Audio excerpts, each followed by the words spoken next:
Hello, my name is joza, and today I'm doing a wrap-up call with Jelani. And Jelani, I got to know Jelani from the Higher Heroes, and I worked with him a couple of times, uh, and he just recently landed a job with an e-commerce retailer.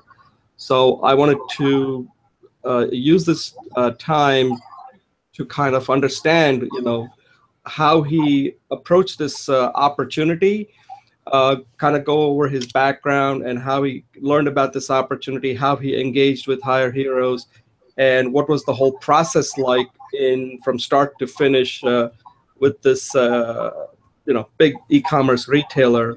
So that if you're watching it and you want to understand, if you're in a situation like this where there's an opportunity that you're pursuing, we can learn from Jelani and how he did it. So Jelani, thank you for coming on the show, doing this. I want to first thank you for your service in the military. I know you served 8 years in the Navy. I want to express my deep gratitude for all the work you did in there to keep all of us safe and able to do what we're doing. So I want to really thank you from myself, my family, and everybody else. We really appreciate the work you do, and that's why it was a pleasure to work with you because. I didn't serve in the military. It was my way of giving back to people like Jelani, who has done so much for all of us, so that we can enjoy this wonderful life here in the United States. So, Jelani, thank you for coming on the show, and kind of start with giving us a little bit of your background so some people understand, the work that you did in the military and the transition that you're making from the military to the civilian life now. Well, thank you for having me, Mr. J. So, as you know, as you already said, my name is Jelani, and I was lucky enough to land a position with a big e-commerce company. And my background in the military, I joined high school, and I was a jet engine technician, um, the rating in the Navy. And so for almost 10 years, I had this rating, which was called gas turbine technician, mechanical. And but I always loved technology. So throughout the almost 10 years that I did in the military, I was working on jet engines and doing preventative maintenance. And after a while, I was a department manager for the fuel and lube oil quality management program. And then from there, I went to the intermediate side of the repairs for jet engines. But I always loved technology, and I knew I was getting to a point where it was almost a halfway mark to retirement in the military, which is 20 years. And I really wanted to spend my last couple of years getting myself ready for the career I really wanted to pursue, which was in the computer science and information technology field. So the approach that I took with it, the approach that I took to eventually get over to that side of the career, I knew I was going to be at a handicap because a lot of my the actual on hands workforce experience, I didn't have that. I didn't manage 500 end users, or I didn't write these develop this software for this corporations to use. So I I took real good advice from someone that I was trying to learn from them, from the field I was trying to get into. He's saying that, hey, you have to really immerse yourself inside the field that you're trying to go to. So while I was on my last 3 years of shore duty, I started hitting college really hard. I started taking a lot of programming classes, and I did just before I got out, they had the program, which is what I was part of, was Onward to Opportunity, and they they offered a free certification for veterans transitioning from active duty to civilian life. So with my school and getting my degree and that certification that I obtained with Onward to Opportunity, when I was up looking for positions, I went through the Hire Heroes coordinators, and they give you a list of companies that are looking for veterans. And this e-commerce company, you know, I always, you know, I love that company. So I say, hey, this might be a chance for me to actually work with a company that I really love. That way, you know, I get that job satisfaction. I'm working for a company I really love, doing something I really love. So I went through, and they went through the process, and it was that job was specifically looking for a veteran. And again, you know, the only thing I was worried about was the actual workforce experience. But because of what I've done in the past, since this job was going to be very technical, um, I'm not stranger to technical work. You know, I worked on jet engines for almost 10 years, and I maintained them. I did preventive maintenance. You know, there was never had an issue. So I knew how to troubleshoot. I knew how to look at a problem and look at the symptoms and solve it, which is going to be the same thing really for the job. You're just going to be applied to the technology world. And I didn't have that workforce experience. So, but I did a lot of schooling and, you know, so once I got the process for this company was they did a pre-screening. I was past that. They did a virtual interview. I passed that one, you know, and then I did an on-site interview with a couple of the guys there and the manager. And, you know, I got back the good news that they offered me the position. And, you know, I jumped on it because now it's only going up from there. And that process, I honestly can say, I don't think I would have got the position if it wasn't for the great people that work with Hire Our Heroes, because they really, you know, they really helped me out. You know, you helped me out with mock interviews and what things to say and what things to focus on, and, you know, make the interview not like an interview, with not a back and forth question, make it like a conversation. And I applied so much of that. You know, I was just like a conversation between friends is what I was aiming for when I took that interview. So the conversation is very, very casual. And I believe I left on a good note. They did ask me technical questions, and some of them I didn't know, which I was prepared for. But again, you know, the interview process, I try to make it as casual as possible, that it wasn't like a normal interview. That way, like you said, when they leave, they're gonna remember that, hey, you know, this guy, he did have the technical background. Yes, he has not worked in the field, but, you know, he has a technical background. He learns quick, and this is someone they can see me working with. I mean, well, you know, they could see themselves working with it, which is me. And I got the position, and I'm very excited to start shortly. Yeah, congratulations. That's a great news. And I know you're all excited, and it's a great opportunity. And I know that this is just the first step that you're in now. Now it's up to you. You know, sky's the limit. It's what you do now. And I know that with all the military experience and your dedication, commitment, and perseverance, I know you're going to go places. So uh, the first part is done. Now comes the hard part. You know, if you remember that movie Wall Street, where this guy Bud, you know, he meets that guy Gordon Gekko. He said, you know, it took you know, you had the guts to get into my office. The question is, do you have what it takes to stay here? And that's where you are now. You got in. Now you got to really take it up the notch and learn new stuff. And I think based on your accomplishment and all that, I think you're going to go places. So you can't let up now. You got to keep on. I think you're focused, and I think you're going to do well. Overall, how long was this process from as soon as you found out about this opportunity till the time you got offer? How much time elapsed? Was it a few weeks, months, or how long was that? It was about a month. I remember I applied for it on May 30th, and, you know, today is May 30th. I mean, June 30th. Yeah. June 30th. Sorry. So it took about a month, but I think it was a little bit quicker because the area that I'm in, they're really looking for people. So I think that kind of expedited the position a little bit. For my research, because I did research on a lot of you know, like using other third-party organizations to find out about this position and the interview process. And I heard it, like, some of it takes maybe more than a month, up to 3 months, I saw at one point.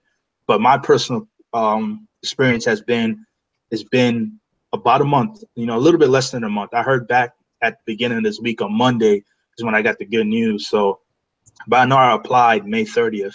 So it Right. takes a little bit over a month. Right. Jelani, what advice do you have for somebody who is in the military right now and who are looking to make the transition? What kind of advice would you give them so that they can make their transition smoothly and as quickly as possible? What are some of the things that they should be doing right now? Is this something they should be planning, months in advance? And how do you get to the point where they are adjusted so that, because it's a transition, right, going from military to civilian? Kind of talk about that. What was it like for you to make that transition? So my transition, I knew it wasn't going to be easy. Again, I was getting out of my career field. Even though a jet engine technician in the Navy, they can make really good, a really good career in the civilian world, working in all kinds of things, power plants, wind turbines, wherever something is firing up and it's shooting a flame out the back, we have a job there most likely. So the toughest thing that I was going to deal with, and my advice to someone, if you're staying in the field that you learned while you weren't in the military, whether you're a diesel mechanic or a jet engine mechanic or electrician, and you're dead set, you're getting out or you're retiring, it's never too early to plan. It's never too early because you never know what's going to happen. And when you have a plan, have a backup to that plan, then have a backup to that backup, because nothing ever goes, as planned. And then, another piece of advice, don't ever be afraid to ask for help, because you've been in the military for this set amount of years, whatever your years is, asking for help in a different venture you're about to go. You about to go back to the civilian world. So I would ask questions. I would ask, for help, like how I got help from Higher Heroes and how you helped me with an interview. All that kind of stuff you need to really look into, and you can't start that months before you get out. This has to be something that you decide. And me personally, I started really preparing about 3 years before my contract was up, because I knew my contract, I wasn't going to re-enlist to continue my contract, and I knew I was changing careers. So if you're staying in the same career, just look at the equivalent of what you're doing in the Navy or whatever branch you're in, and what it is in the civil world does the same thing. Then pull up that job description and look exactly what these people have and what do you need. Yes, we have the 10 years or whatever years of experience, but and maybe that would be enough to land you the job, and that's perfectly fine. But I don't want to be on a chance. So I was looking. I always advise people, always look at what the civilian equivalent of your job is, and look at what they require you to have. That way you have the X amount of years of on-hand experience, and you have that degree, and you have this cert, or you have this license. That way, when they see your resume come up, I imagine in my head, I'm thinking, when they see your resume come, like, oh man, he got everything. Let's give him a job right now. I knew I wasn't going to have that because I didn't have the hands-on portion of it. So that's why I had to hit the college really hard. That's why I had to get my certification and things like that. I was competing with civilian people who actually had the certification, they had the hands-on experience, they had the degree. So I was one step below because I didn't have that workforce experience. So my advice for people who are changing careers like myself, going to the whole different area, the whole different field, is transition out the military, you definitely have to plan early. You have to plan early. You have to get out your comfort zone. You have to go to school. We've been in situations where we're on deployments working 16, 18-hour days. And I know that, hey, you're about to get out, but you need to push a little bit more, and just, especially if you're changing careers, you need to go to school. You need to be on equal footing or better than the field that you're about to go into, as in far as civilians. And, job descriptions of these positions you're trying to get, they really paint a picture of what people are looking for. And hey, if you're like me, who's stepping into a whole different career field, and you're not going to have that workforce experience, you really need to know how to translate what you did in the military into something that they're looking at. So I was a technical technician. I was a technician in the military, and this job was going to be a lot of technical work.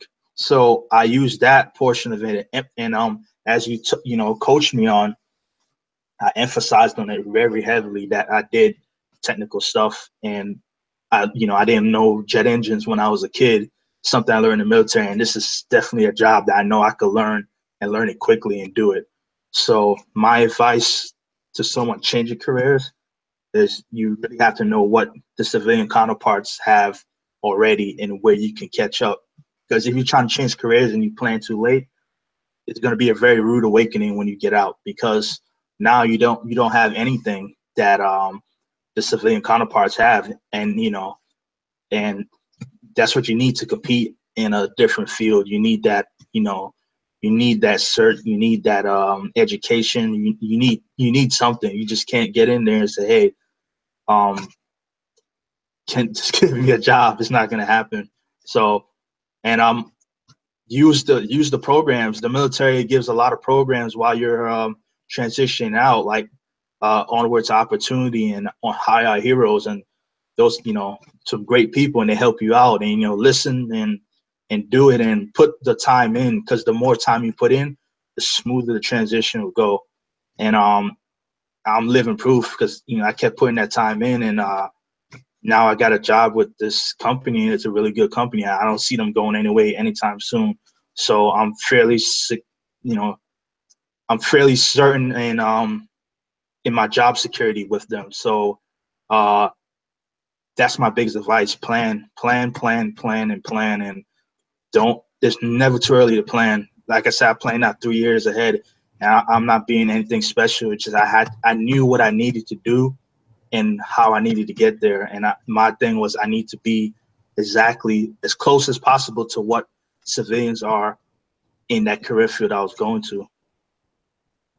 Yeah, and that's one of the reasons why I wanted to do this interview with you, because there's a lot of stuff that you learned along the way that I think is going to be very helpful to somebody. Because a lot of people, they get frustrated because they've had such many cases a lengthy military career, and it can be quite overwhelming when they're making that transition from military, where you kind of get used to how military works, and now when you enter the civilian world, you do have to change your mindset from the military, even though you got tremendous experience, but you need to know how to map that to the civilian world. Because civilian people, let's face it, they don't understand military. A lot of them they just know military as like, okay, you guys are going out and doing this wonderful stuff in some really, horrible places. But they don't really understand what it's like, the work that you do. We all think military is all about people going out and fighting, but there's so much support that's required, and all this maintenance that you have to do, like jet engines and all that. Those are things that people in the civilian world do not really understand. But that means the burden is on the people that are making the transition to simplify it, so that don't use the military speak, but kind of explain it, saying, hey, I've done difficult stuff. I've done this. I know how to deal with customers.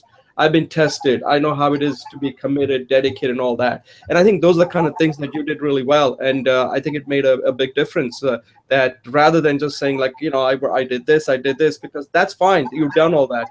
But then on the civilian side, they can't connect it to how does that help us? How does it help me as a manager having you on the team? And I think you really got it. And that's why I felt pretty comfortable when you went for the interview that you were going to do well. The only question I had was, I didn't know what kind of technical stuff they were going to throw at you, because that's kind of hard to prepare for. And the best way to do it is say, look, I can't, because technology is hard, right? There's so much out there that you can't possibly know everything and that's part of what you basically did. You said, look, I had to learn quickly in military. They don't give you forever time to figure these things out. You got to do it on your own, and you got to ask questions. I think that's one of the important things that you just said. And I think it's something that I just want to add here, because asking is something that I find that people who are in the military have a difficulty doing. I don't know if that's just my observation working with people, but military people are kind of hesitant to ask. And I think one of the things that you just mentioned is so important. You've got to really ask, even though sometimes people will say no, but you got to keep asking, ask with a purpose, do some homework. But unless you ask and know how to pitch, nothing's going to happen. That's where, that's where the rubber meets the road. That's where everything starts. And I think you got that. And I think that was a very important point that you just, the advice that you gave, that you got to ask. One of the questions I have is, when did you, how, is there a visibility for people about Hire Heroes? Or is this something that you kind of accidentally stumbled into? Or how, I don't work on the other side, so I don't know. How do people get to know about Hire Heroes so they know that there is this organization out there that's out there to help people like yourself? So I found out about it was an interesting story really, because again, I was saying I was looking for how to bridge that gap as far as, hey, I'm a journalism technician, but I want to be in the computer science field. So I was trying to bridge that gap by education, because I knew I was active duty military. There was no way I was going to go ahead and do like a part-time job in the information technology field. I didn't have the time. So I was going by the way education. So I was stationed where I was stationed. I went to the college office and I was doing college classes. I might have did it a little bit extreme because I was taking about 3 or 4 classes at a time, but while juggling active duty. So while I was over there, I met a veteran representative, and he told me about this program that was assisting military to civilian careers. And the first one he told me about, it didn't quite work out that way, because that the program had a lot of bugs, so it kind of disappeared. But while I was looking for that, they were starting this brand new program, and I still had over a year left at the time, and it was onward to opportunity. So I tried to sign up on the website for it, and it kept giving me an error. So I did something I never did before. I filled out when you go on a website, say, are you having an issue or something? You fill out the little checkbox, and most of the time you never hear back from them. But I actually filled it out and I did hear something back. And that's brought me into the whole Hire Heroes thing. They told me about the program. It's a transitional program. And from there, I signed up for it and I completed it. And at a certain point, that's when they assign you these career transition coaches.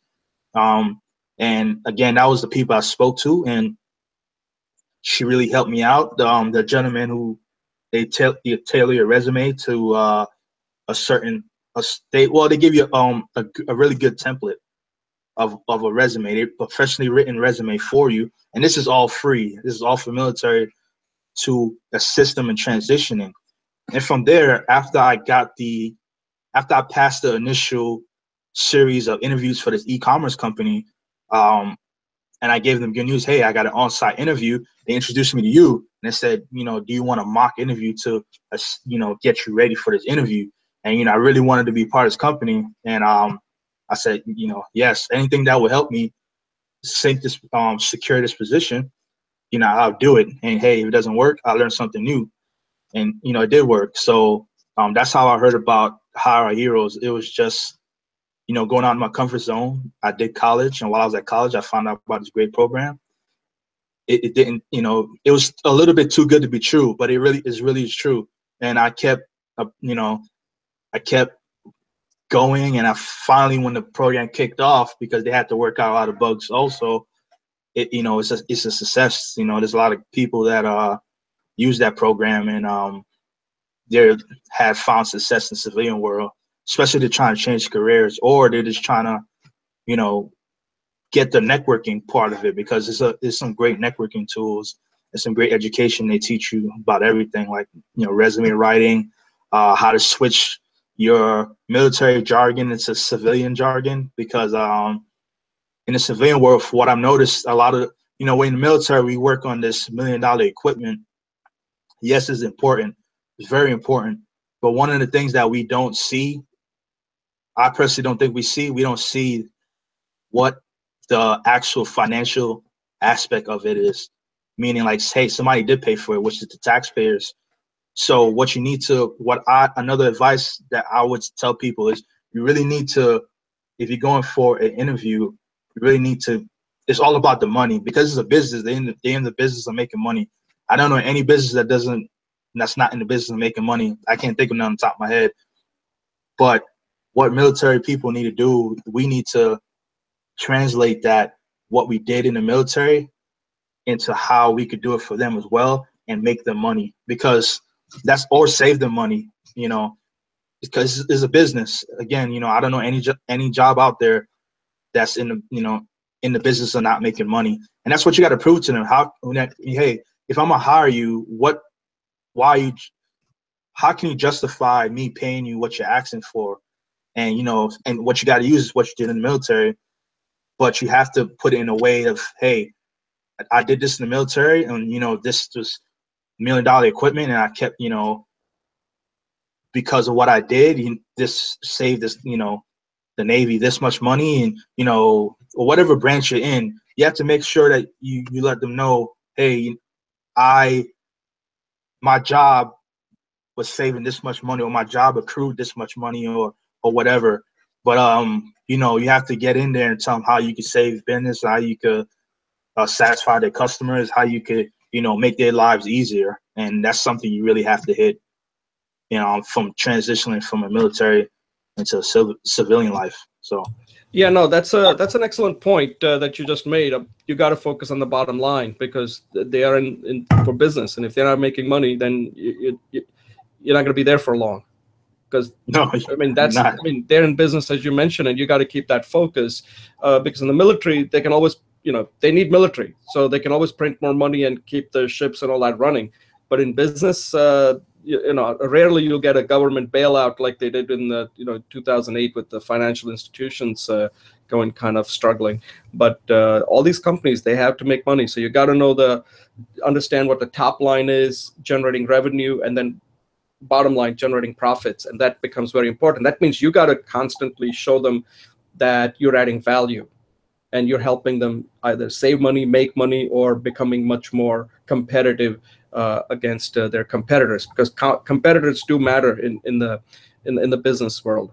Jelani, I want to kind of so just a quick question: how many different Hire Heroes people did you interact with, just so people get an idea? Because you mentioned that there are different steps that you had to go through with the first person, then the resume, and then coaches and all that. How many people would you say that you interacted with from Hire Heroes, so that people get an idea how good this program really is? So I only interacted with 3 people, including yourself. There was the career transition coach, and from there you actually speak to another career transition coach, and who specializes in just making you this big master resume. And, you know, every time you apply for a position, you could ask them, hey, is my resume hitting everything it needs to for this position? And, you know, they give you advice and let you know, hey, you're lacking here, you need to emphasize on what you did to justify what they're asking for. When you apply for a position, if that company has a partnership with Hire Heroes, then you speak to one of the career transition coach, which in my case, her name was Christy. She'll contact the actual liaison for the Hire Heroes and see if she could get your resume directly to the hiring manager. So networking is very important. Again, I don't think I would have got this position if it wasn't for Miss Christie, because they had a partnership with this company, and she was, you know, she got the conversation flowing between us. And once I knew they got the conversation flowing, it was all up to me at that point. So I only worked with 2 people from Hire Heroes, and then you. So altogether, my process is 3 people. Not including the onward to opportunity, which is the program as a whole. When you get to, I think they changed the rules now, but when I started, because it was kind of new still, we were the 3rd class to go through it in, you know, all of United States. So what happens, it used to be that when you get about 30% of the course done, you get in contact with the transition coach, who takes all your experience from the military, all your awards, all your education, your evals, things like that, and they write this big master resume of you know, they ask you what are you trying to do and things like that. And, you know, they write you this professionally written resume, a master resume, not the final resume, but you have to go in after that and, you know, tweak it and peak it for whatever position that you're going for. So they write this master resume for you. You only get to about 80% of the course time. That's when you get contacted by another career transition coach, which for me was Christy, and she gives you a big list of these companies that has a partnership with through Hire Heroes. Okay. So if I had to put the whole thing, including Hire Heroes and Onwards Opportunity, I dealt with a total of 6 people. The program manager, which her name was Patty Piazza, and then the 2 people that worked for her, and then, you know, Christy, the other career transitioning coach, and then you, Mr. J. So the whole transition program, I dealt with only 6 people, but they helped me out so much, and if it weren't for them, I wouldn't have got this position. I could definitely say that. Right, and I want to point out you took advantage of it, and that's the main thing. That there are all these services out there. At some point, you got to take the initiative and trust it. That and that's one of the reasons why I wanted to do the video with you, so that people who are watching it can say, yes, you know, the system does work, and you're a proof point right here that it does work. And if you work with these people, they're out there to help you. You know, because sometimes people feel like, hey, I did all this work and I serve my country. Who's out there really looking after me now that I need some help? And I think what you're showing is that the help exists, and we are committed to making sure that you're successful. I want to focus a little bit on the the first step, that the virtual interview. Can you talk about, so if somebody's watching it so they don't get intimidated, what was that like? Is that something you had done before in the military, or is this something completely new with this e-commerce retailer that you had this first interview, which you called it the virtual interview? Because a lot of people may not be familiar with it. So if you can kind of walk them through that process, what was that like? And how did you prepare for that? So the virtual interview, it was the first time I did anything like that. There wasn't anybody else on the other side of the screen. It was just, you know, questions will come up and they give you about 30 seconds to think about it. And then you had to answer in about 2 to 3 minutes. Like you had 2 to 3 minutes to answer the question to the best of your ability. So that was something new that I had to, that was something new I've never done. So, and I didn't know what questions it was going to ask. They don't give you an idea. So because it was a technical position, I assumed there's going to be technical questions. So I just studied up on a lot of technical things that I knew that job from the job description that they may ask me. And for this company, it wasn't as bad as I thought. And because I didn't know what I was going into, and I thought maybe I was going to actually speak to someone, it wasn't what I expected. Again, there was no one on the other side of the screen. It was just a question comes up, you answer it, you know, you think about it for 30 seconds, the much as they give you, and then you answer the best of your ability, and then it's on to the next question. And then, you know, from there, if they like what they heard, they'll invite you to the next phase. So. Right. So let's talk about the next phase. So the next phase was your on-site interview. Yes. And I believe you interviewed with 2 people, and you can kind of talk about that. Kind of speak about, just so that people understand, right after they got the word, you got the word that they wanted to. This was done pretty fast, it appears, because I got a notice from Hire Heroes that this was like on a fast track, that they wanted to meet with you on site. And then you did preparation, and that's where I came in, where you and I kind of make sure that, you know, we role played. I did a real difficult mock interview, like I was from that e-commerce retailer, and just bombarded you with a lot of questions to kind of get a feel for, because I had to do that because I need to see where exactly I needed to work with you on. And overall, you know, you did a pretty good job, but I just kind of worked with you, making sure that you had the right focus, you had a right game plan. And it was something we did it together, strategized it. I wanted to make sure that you were comfortable with it, because otherwise, if you're not comfortable, then you're not going to do well. So, and I think immediately you kind of picked it up. Yeah, this is something. And I was really impressed with the way you did that.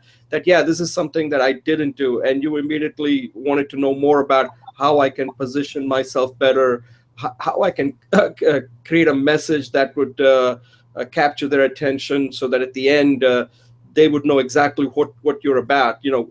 Did you really understand this company? Because when they're hiring you, they want to know whether you really get it, who they are. And that's what I was trying to make sure that you went in there, that it's not about you, it's about them, because they're not going to try to know that much about you. It's the burden is on you to know as much about them so that they feel comfortable with you. So kind of walk us through that process, and how did you feel after doing a couple of sessions with me in the preparation you did, and then talk about what the actual interview was like. How much time did you spend? How did you handle the question? Like I said, it was a conversation, but I want people to get a feel for what that's like, so that if they're ever in that situation, they know what to expect. So after the virtual interview, and I got the notification that it was time for the on-site interview, and I got the mock interview from you, and you gave me a lot of your feedback. For this particular company, the on-site interview was in 2 phases. It was first with the manager, then the second phase of the on-site portion was with 2 of their technical engineers. And from there, again, I went into the device. You told me, hey, don't make it about I ask you a question, you answer it, then we go on to the next question. Make it very casual. That way, they could, in their mind, they're visualizing that you already work here and that you're just speaking. So I did that, and I stuck to the game plan to the point where, hey, I had the first interviewer shoot, I had her laughing. It was like a cordial conversation between, co-workers, and we actually elapsed the time, and we had another person out there waiting for the interview. So I was in with her alone. The interview was only supposed to last till 9, from 9 to 10:30, but I didn't leave there. It's like almost 1, because the first interview, I was talking, we were talking, I was expressing how much I wanted to work here, what my skills were. When it got to the actual interview portion of it, I answered the questions to the best of my ability, and it was very casual. One of the really big advice that you gave me was at the beginning of the interview, ask them, what is it about my resume that you liked, that that you invited me here today to have this conversation with you. I said conversation, I didn't say interview, but I said, just have this conversation with you. And then they went into my resume saying, hey, this is the things that we liked about it, and I said, okay, I would focus on that. So a lot of the questions that she did ask me, I focused on those points. And then at the end of the interview, we had to cut it. We had to cut it because we went way above the time, and the next interviewer was on waiting outside. Was asking, hey, where can I start? My last question, and they started laughing and said, you really want to work? I was like, I really want to work here. And it's like, so when could you start? I said, I could start right now if you want me to. But they said they had to go through the rest of the process, and they had other people to interview. So, and then from there was the second portion, the on-site interview, which were 2 engineers.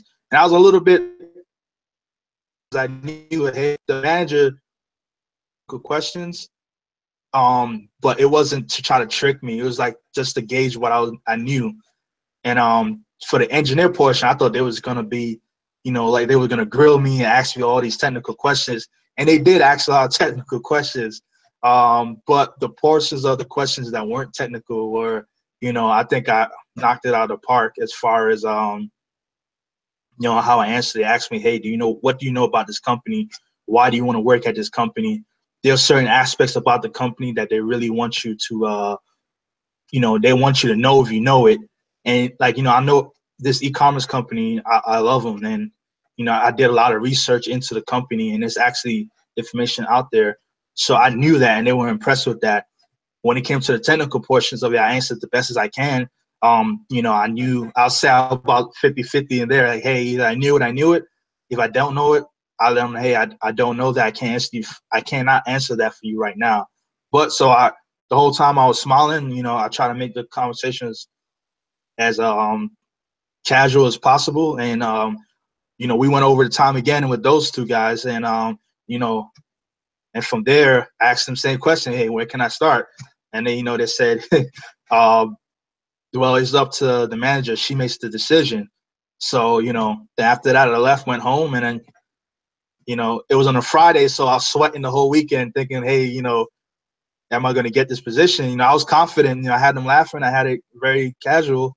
And Monday morning, I got the email saying that we're offering you positions. I was like, hey, and I got it. Very happy.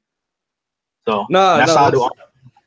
No, it looks like you had a great time, and that's one of the things I try to tell you. Listen, you gotta enjoy the experience, because the part that you don't control is how they make a decision. You got to go with a game plan, stick to it, and you did everything, perfectly. You executed the game plan perfectly, and just asking that question, I think, is very important because you were there with an objective of getting the job.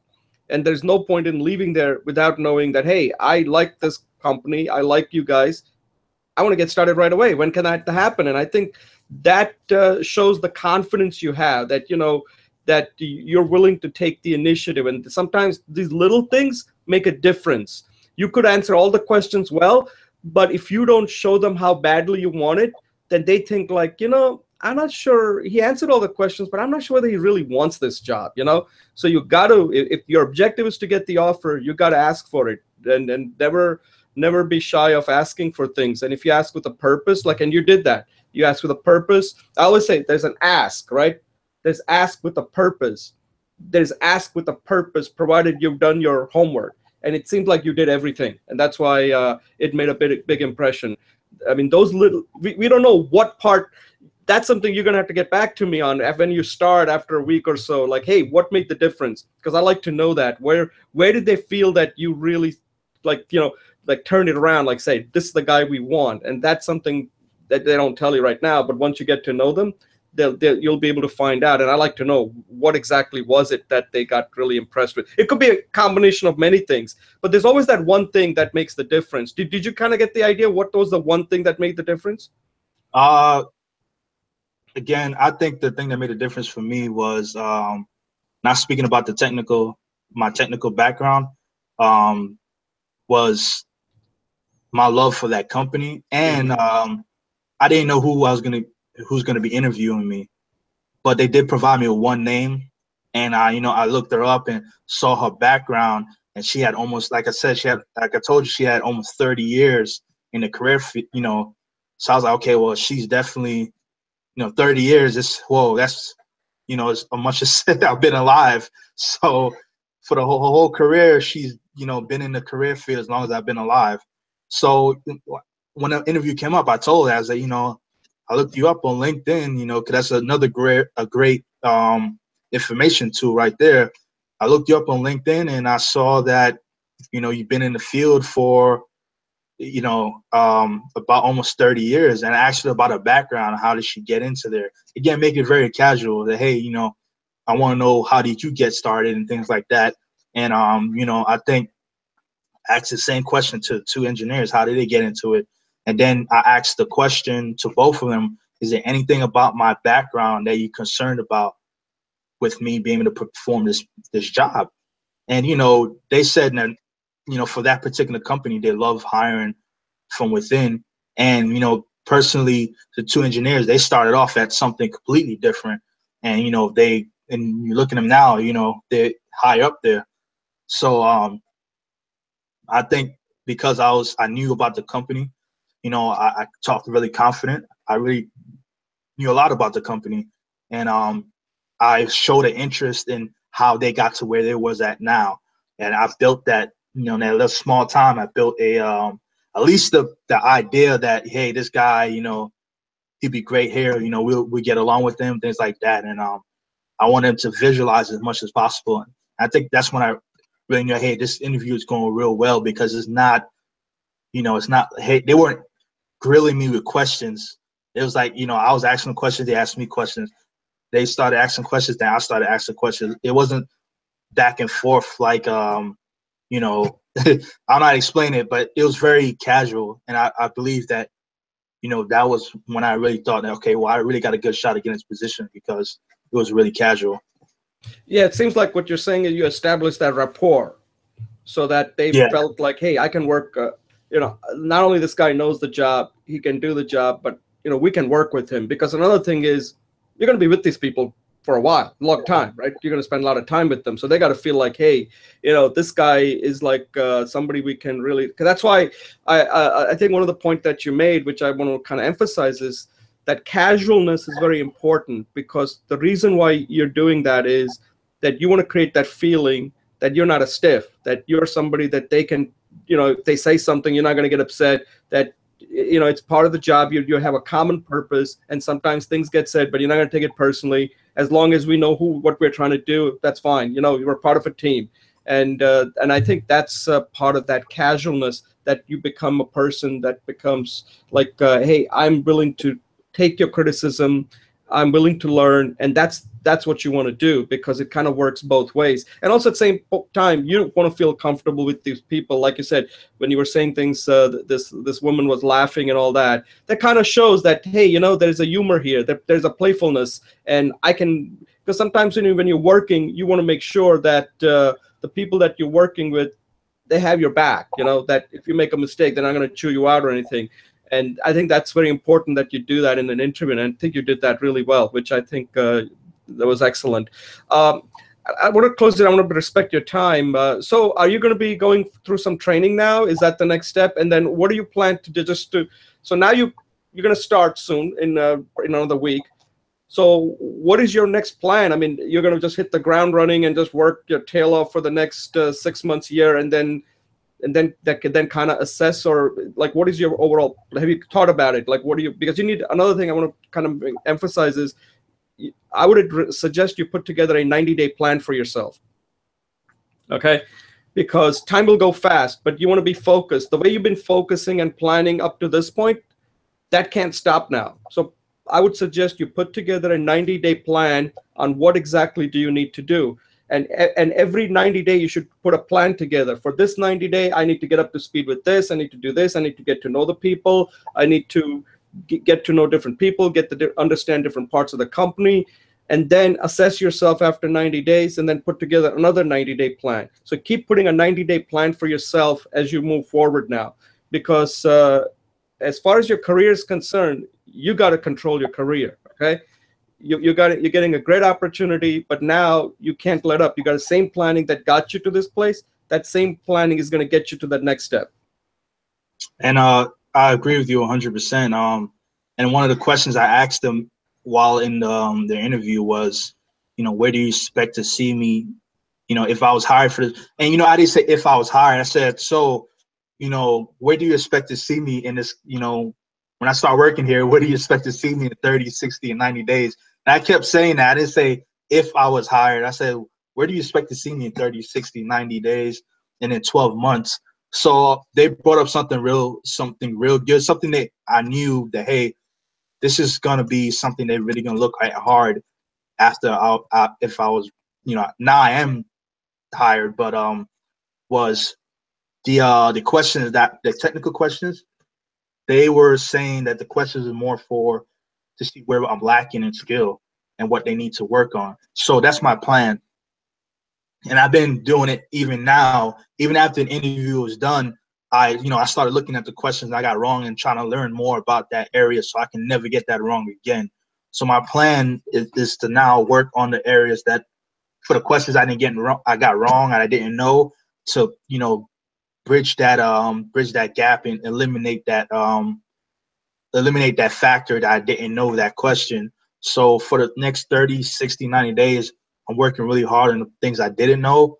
And my long range plan is to, within a year's time, to be almost on the level of the two engineers that asked me, the second portion of the interview, they were engineers. So even the manager said, I asked her when, in 12 months, where do you expect me to be? And she said, I need you to be on the level of an engineer. So that's my goal, learning everything I can to be on the level of an engineer by my 12 months. Even before that, if I could, I did it in the military, I didn't know anything about jet engines, but I advanced really quickly. So I'm going to do the same thing when I get to Amazon. And I'm just going to go ahead and keep learning as best as I can. And I'm going to just hit the ground running and learn everything I can and take, bridge all the gaps of things I didn't know and start looking down at the next position, and just keep learning. You know, that's all you can do. You have to keep learning. No, I know you will, and I think you got the right attitude, and you're going with the right mindset. That, you know, hey, I got this opportunity. Now it's up to you. You know, you've been given this opportunity. Now you got to take it and run with it. And I know you're going to do it. And you know, keep on asking with purpose. Keep on asking with purpose. Do your homework. And I know you've done all that. That got you in there. Now you got to just keep. Let me reemphasize. Keep on doing that. And, you know, consider me as a resource. I'm always around. You know, if you have any questions, you want to, you know, get on a call and just say, hey, I have something that's come up. You know, you mind half an hour? Can I just kind of bounce some ideas off you? You have my email. You know, you have my number and everything. So use it. Okay. Don't, you're not by yourself, because sometimes, you know, when you start, things start happening. But like I said, you got to now get on top of your career. That's something you got to control. Okay. And you got to do it from day one. That's why before you even join, I again want to recommend you put together a 90-day plan, exactly what you said, but document it. It's important to document. And let me suggest another thing. When you're there, one of the habits I think I would advise you to is to document what this company is doing, and document on what are some of the best practices and all that. At some point in time, you can use that information and perhaps write a book or something. And it's so if you got time, make time. Let me rephrase it. Make time. And whatever you're learning, anything you're experiencing there, observing, experiencing, learning, document it. Because you may not realize it now. A year from now, that information adds up. Just like this video that I'm doing with you, it's a content that I've just created, right? That adds up. That you can then take it and turn it into some kind of a best practice manual. So that's what they need to see if you're going to get promoted to the next level, where you got something that's tangible that they can see. You can be good at doing the work, but sometimes the work doesn't get seen. It's what you're leaving behind, like something that you're creating. And every company, you have to figure out, like, hey, there is something here that nobody out there is seeing. Let me create some kind of content around it, create a best practice manual or something. And that people use if they're going to get you to the next level, because they need to see that you're just not one of the workers, that you got a much higher level, that you see a bigger picture. So I just want to make sure that you understand that, because I've noticed a lot of people start and then they just keep doing the work and then they don't advance in their career. So I wanted to kind of emphasize that. So get into the habit of documenting, planning. And I think from the military, you already know how to do that. So I know you're going to continue. Hey, before we wrap up, any closing thoughts you have on anything that you want to add before we end this session? The only thing I can add is for whoever's watching and they're transitioning out the military, whether it's retirement or voluntary separation like myself, it's never too early to plan. And do not be afraid to ask for help, because you're entering an area that you haven't been in since you joined the military. For some people, that's 4 years. Some people, that's 8. Some people, that's 20, 30 years. So, you know, you have to ask people that's already in the civilian world, who were successful in the civilian world, whether it's a small degree or a high degree. They're going to know something that you do not know. So do not be afraid to ask. Ask questions, ask for help, ask for people's opinions, and you know, you be successful. That shows you that, hey, you're not, you know, if you don't know something, you're not afraid to ask for, you know, for help. Which I think, you know, whether you're civilian or military, that's something that we're lacking on a lot. It's asking for the knowledge of somebody else, because that knowledge could really help you out, like it helped me out. So don't be afraid to ask, and that's the biggest thing.